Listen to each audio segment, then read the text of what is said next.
Hi everyone. Hi. Good morning. How are you doing today? Great, great. Yes. All right. All right. So welcome to my session. Thank you very much for participating. Go on. Right. So today I want to convey some good sharing with you, titled as "Enhance Your Business Cost Efficiently with KOLs and Affiliates." Right. So let me start. Right, so the first question is, what do you want to achieve with digital marketing, assuming that you're digital marketer, right? So these are popular digital marketing goals: increase sales prospects and leads, improve brand awareness, increasing customer acquisition, and all, right? So if you're a digital marketer, you must, think this kind of questions before to yourself. And the question is, what digital marketing strategies are you using so far? Right. Isn't it this way? Right, this is the digital marketing trends in this year. So there is some buzzing words, hot words. Maybe content marketing has been years, influencer marketing, live stream, social media marketing and all. Yeah, so perhaps you are considering some of them, right? But maybe these are like a trend, and it's still a little bit advanced for you. So like you are having some challenges in execution. All right, so challenges that digital marketers face. This is just some of them, but obviously these are the challenges for you. And then the 2 points that I highlight in the red. So providing the ROI of your marketing activities, securing enough budget for your marketing activities. These are the very big challenges for you. The budget, money, and resources are always your concern, because all of the marketing activities comes in with certain cost to you. Right. So today I'm going to talk about how to get good results within a limited budget and then limited resources, to be more practical in terms of your marketing activities. Right, so this is let me hold like this. Okay, I'm Hayato Nakata. My career history, I started my career in Interspace, affiliate marketing business, back in Tokyo in 2009, and then joined OBT. It's like subsidiary, Crossfinity. And then I worked in Tokyo and Kuala Lumpur. And then last year, I joined back Interspace, and then I'm focusing on Kuala Lumpur, Malaysia market. Right, so some of the projects I involved before, major telco in Japan for their new iPhone launch campaign, and then mega bank campaigns in Japan for personal loan campaign, recruiting agency campaign. So these are like a mix of other different types of the industries, right? So and in Malaysia and in Southeast Asia, involved in AirAsia, 11th Street, and Barcelona Tickets, these mainly e-commerce related business mainly for SEO. Yeah, but now we are taking in some of the affiliate campaigns in our business. All right, next. So contents for today, I mainly go through 3 agenda. So one is challenges in growing e-commerce sales, and then next one is content and influencer marketing in trend. The last one is affiliate marketing as a solution to drive your business. So let's go by the first one. So this is traffic volume and the presence of e-commerce marketplaces in Malaysia. So obviously, Shopee and Lazada is 2 big giants, like you know. And then their monthly web visits is like more than 20 millions, and then their App Store rank, Google Play Store rank is like number 1 and number 2. Like they are dominating the e-commerce platform markets. And then interestingly, there are 6 times more traffic in these big 2 marketplaces comparing to top 20 retail e-commerce sites. So wondering how big is the presence of the marketplaces in Malaysia so far? Marketplace versus own e-commerce sites. Maybe you consider many points, like selling platform. What is your branding and what is your trust? Or what is your marketing activities like? What is the fee there? Or customization is like accommodatable or not? Or reach, investment and all. But here I want to highlight that in terms of the marketing activities, if you own your own e-commerce site, you need to invest your own marketing on your own. And then on the other hand, in the marketplaces, I mean, the seller brand has to constantly invest in the store. So it's like a in-marketplace advertisement or SEO, review generation, and then rate management as well. You know, there's many activities going on actually. So I just take this screenshot from Shopee. I just search for vitamin C, and then you see that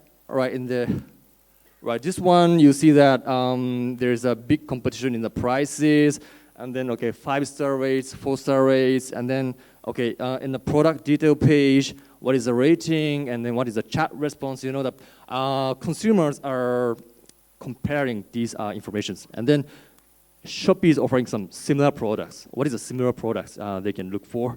And you may also like, you know. So in this sense, competition in the platform has been very big, you know.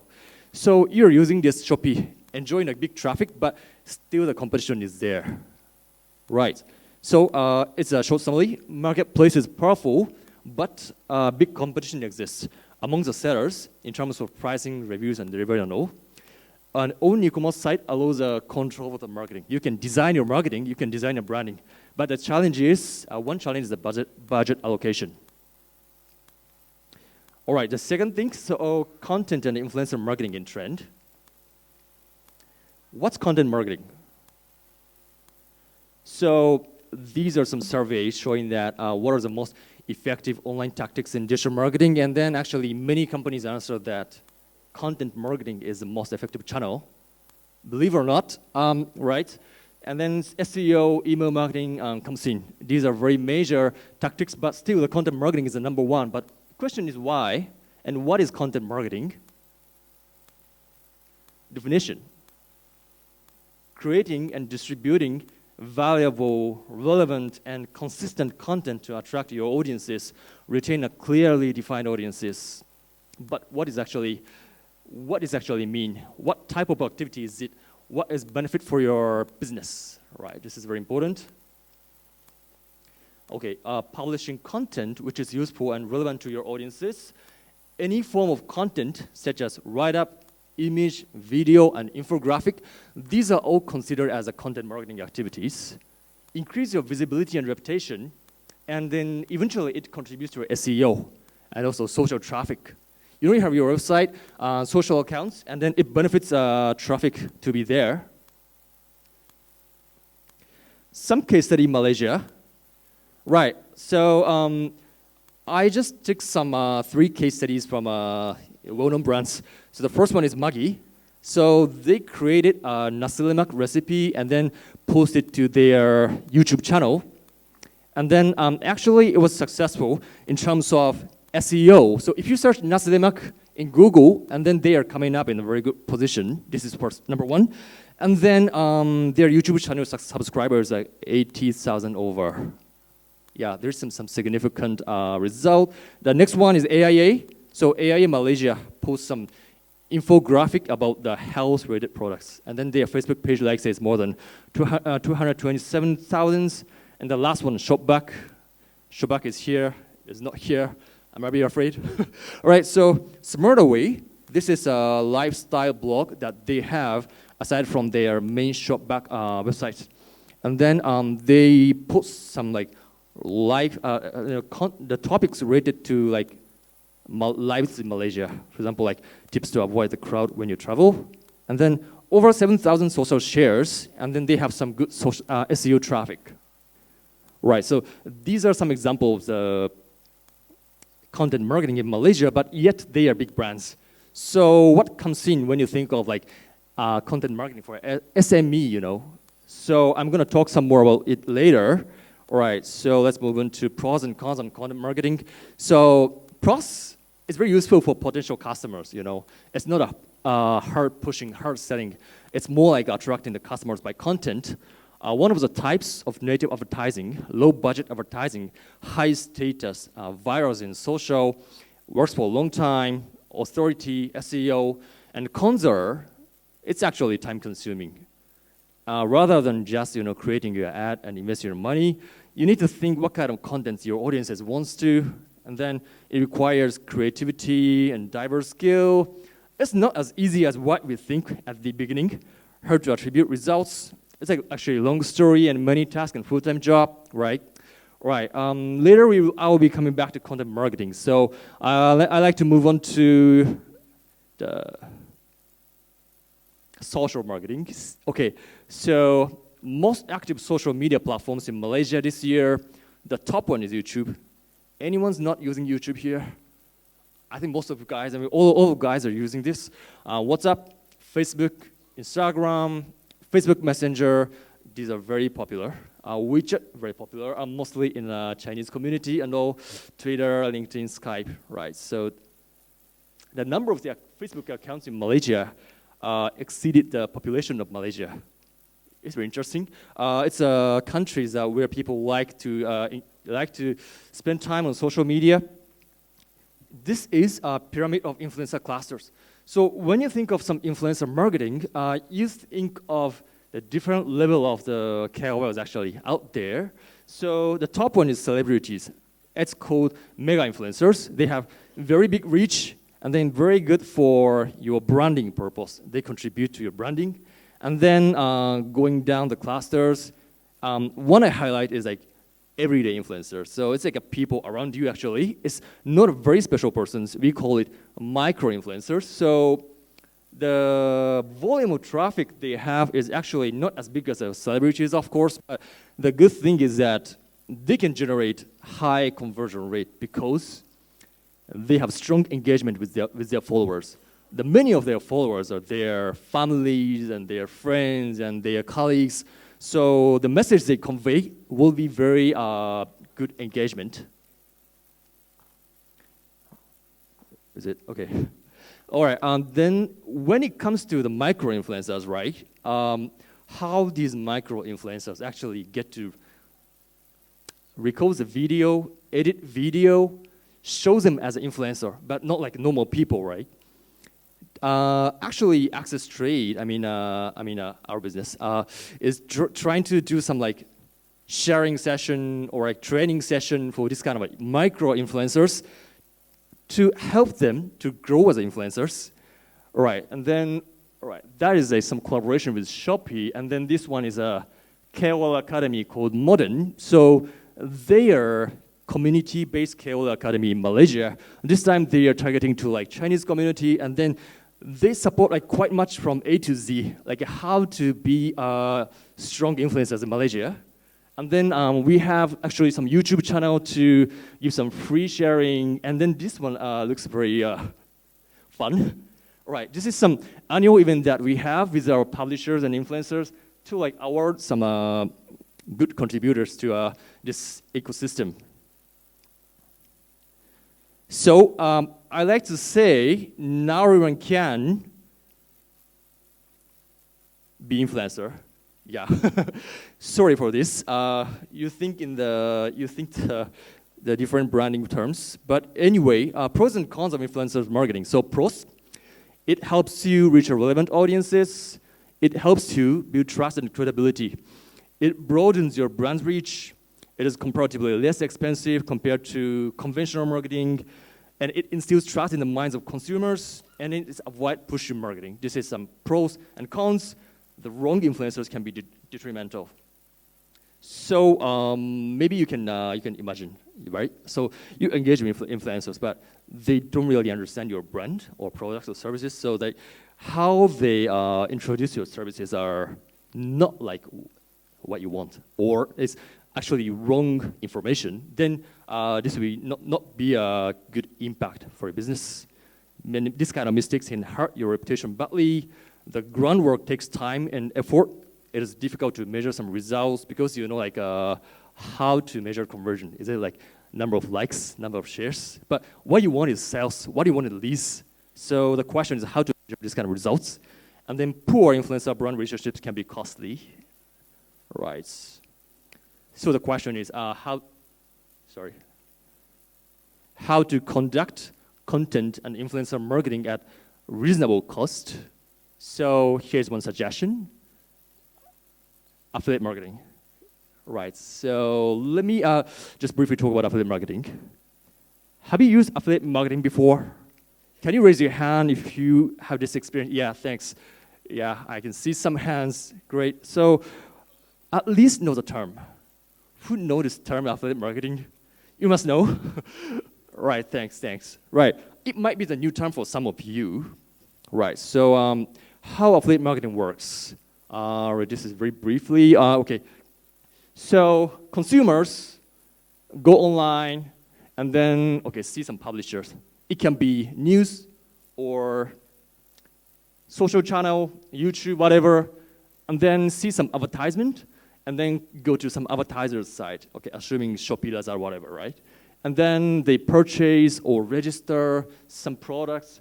All these activities actually affiliate marketing company like Access Trade, us, our track. And then we will reward publishers by like cost per sales or cost per lead. It's based on the performance. So same thing, we charge our advertisers by cost per sales and cost per lead. So it's a little bit different from like a Google ad, Facebook ad. It's mostly in cost per clicks, cost per CPM things. So many advertisers consider this as a very cost-efficient marketing way. All right, some data, right? So it started in 1989 actually from US. So it's been like a 30 years industry, and then it consists 15% of digital ad spend. It's international data. So affiliate marketing market is quite big, and then it generates up to 30% of your online sales. So it could be significant impact your business. All right, but sadly to say this, in Malaysia, it just consists of like 3% of digital ad spend. This is our internal research. So, all right, let's be optimistic. We are seeing a good opportunity in Malaysia to grow this market as big as like 15% of the market share, digital marketing ad spend. Affiliate marketing ecosystem in Malaysia, right? So starting from the left-hand side, so actually e-commerce, travel, financial, delivery service, these are all in the ecosystem in terms as advertiser, right? So Lazada, Shopee, Zara, Citi, HSBC, Standard Chartered, Malaysia Airlines, Booking.com, and then Foodpanda. They are all looking for either CPS, cost per sales, or cost per lead, CPL, or even CPI, cost per installation. So they are joining affiliate marketing. And then if you look at the center, affiliate network, we are like an intermediate platform where all these advertisers can join and then look for their own publishers. And then going to the right-hand side, some training companies, some research tools, advertisement platforms helps both advertisers, both publishers to get to be well-versed in affiliate marketing. And then, right-hand side, the most right-hand side, some cashback and coupon sites is actually within the ecosystem of the affiliates. So, all right, Shopback iPrice is here today, right? And then you see Couponation, Picody. I'm not sure whether you know this kind of websites or not, but obviously, when you search for some coupon or voucher online, they are the ones who are coming in good SEO rankings. Yes, and then social media, Instagram, Facebook, YouTube, Twitter, TikTok, WeChat. These are some platforms that many publishers are using to promote our advertisers' link. So how does affiliate marketing actually benefit your business? This is a question. Some case study in e-commerce. So actually this is in Malaysia, and then GMV that the one advertiser expects, we contributed to the 200% plus. And then cost per sales, it's like how we charge our advertisers. It's like from 5% to 10% of the sales amount we generated. So the good thing is like they never lose their marketing cost because we just charge by this percentage. And then share of budget within their digital marketing is like actually 50%. So some advertisers like affiliate marketing, and then they invest half of their marketing budget into it because it's just cost efficient, and it's I would say it's established platform for them to sell their products. Right, this is another case study. It's a regional bank in Southeast Asia. So they are looking for card registration actually 50,000 per month. This is what we are sending to them. And then cost per lead is 20 USD. And then their share of budget, affiliate budget in the whole digital marketing is 60%. This is a very good story, but more or less, it will contribute to your business. Right, so this is some example. Like people can use Instagram, YouTube, or blog to blast your product information using our affiliate links. So for example, like YouTube, review a product and inform your viewers that they can buy them through their links in the description.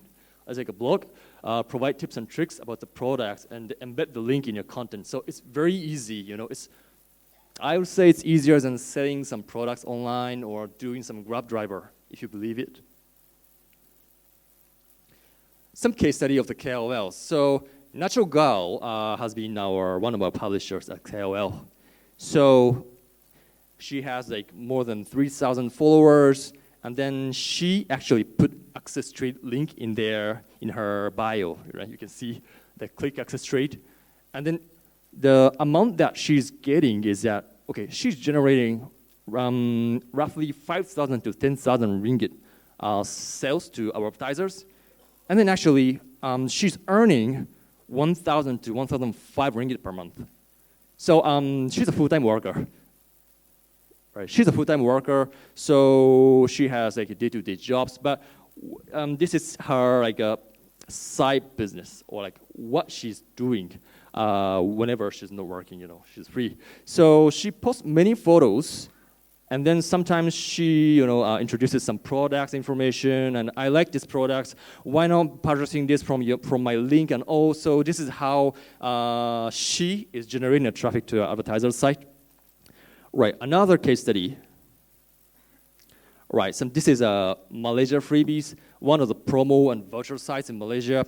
So these websites made 100,000 to 200,000 sales every month. It's quite a significant number, but it's owned by one guy in Malaysia. So this guy knows how to create a website and how to write some content. So he created this website on his own and then update content in terms of promotion and then vouchers and free gifts and all. And then after years, he's earning 10K to 30K ringgit per month. So this is a successful case study in Malaysia in terms of our publishers. But the good thing is that anyone can join our publisher. Right, this is a Shopee ambassador program. So Shopee, of course they're huge in terms of the size and marketing budget, but they are focusing on the ambassador program. This is to engage with all the KOLs. So in this event, they welcomed around 100 Instagrammers, right? And then this is like some kind of fancy gathering, but actually they promote these KOLs to be Shopee ambassador and then provide some information, like what Shopee is doing, what's the difference between Shopee and others, and then how to get audiences using your Instagram and all. So some of the KOLs actually post Shopee products and then try to help them sell these products. All right, the good thing is that Shopee treats these KOLs with this kind of fancy decoration and this monkey characters, and also these KOLs, people are very happy to post it online, post it to their social accounts. So this is how they attract KOLs, and KOLs are happy to promote the Shopee products. So, right, the result is that 200% achievement, 200% achievement in a customer acquisition cost. This is what Shopee got, and they are happy with this number. Right, summary.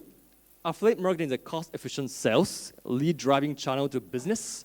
It's tested and proven for 30 years, and then good potential in Malaysia market. And then the very important thing is that we have some content-driven approach, content marketing, KOL marketing within our affiliate ecosystem.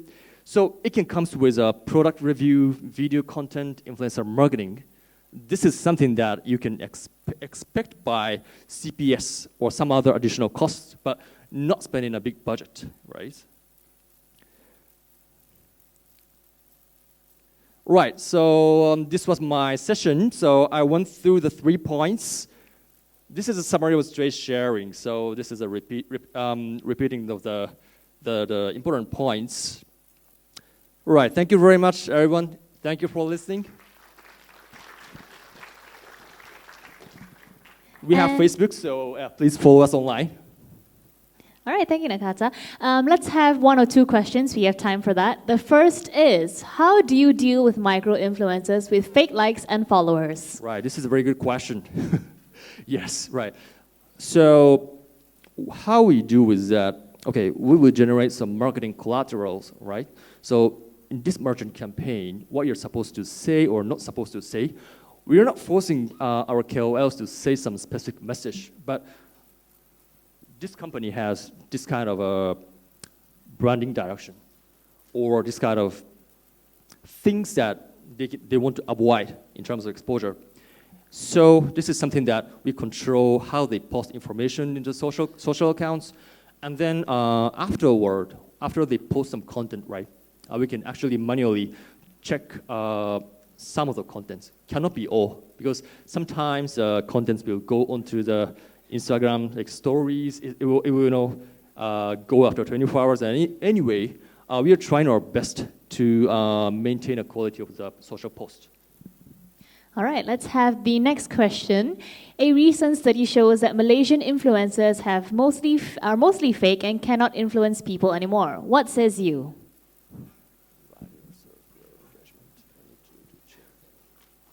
All right, so sorry, third one, right? The third one. Sorry. Pardon, it's the first one right on top in blue. The first, oh, sorry, okay, yes. okay. Yeah, right. So one of the things that we are doing is that we have a tracking tool, right? Sometimes influencers can generate like a big amount of likes, big amount of followers, great. But it can be fake. How to generate these followers, anyone can press, likes, share. It can happen. But what we do is that we have our own tracking tool, so we can track down to the amount of the sales each KO generates. So if we see that, okay, good amount of likes, but no sales, it can be fraud, or it can be some fake ones. So we consider, have some communication with these KOLs, or even remove them from our campaigns. This is some ways to maintain a quality. Yeah. So it's a bit of a quality control there to make sure that there's still a perceptible level of people who can still influence. Is that what you're trying to say? Yes. All right, great. Okay, so I have time for one more question. What is the selection criteria to choose an influencer for your brand? Right. Right, so top line, it will be community. Community can be, language, interest, and ages, all this kind of generic information. And also, some KOLs, they really like to join some events and then share this kind of event content in a live stream or video. Then we will organize this kind of events with campaigns and the clients, and then welcome this kind of KOL. So it will be demographic interest, and also some additional activities that we can organize with the advertiser side and publisher side. So we are like a network and platform, so trying to have some balance between the two parties. Okay, well, thank you, Nakata. That's all the time we have for today. Ladies and gentlemen, thank you so much. Let's give him a round of applause once again. The CEO of Interspace Digital Malaysia, Sindiran Berhad. Thank you so much. We'll see you in a bit for your panel discussion. Sure.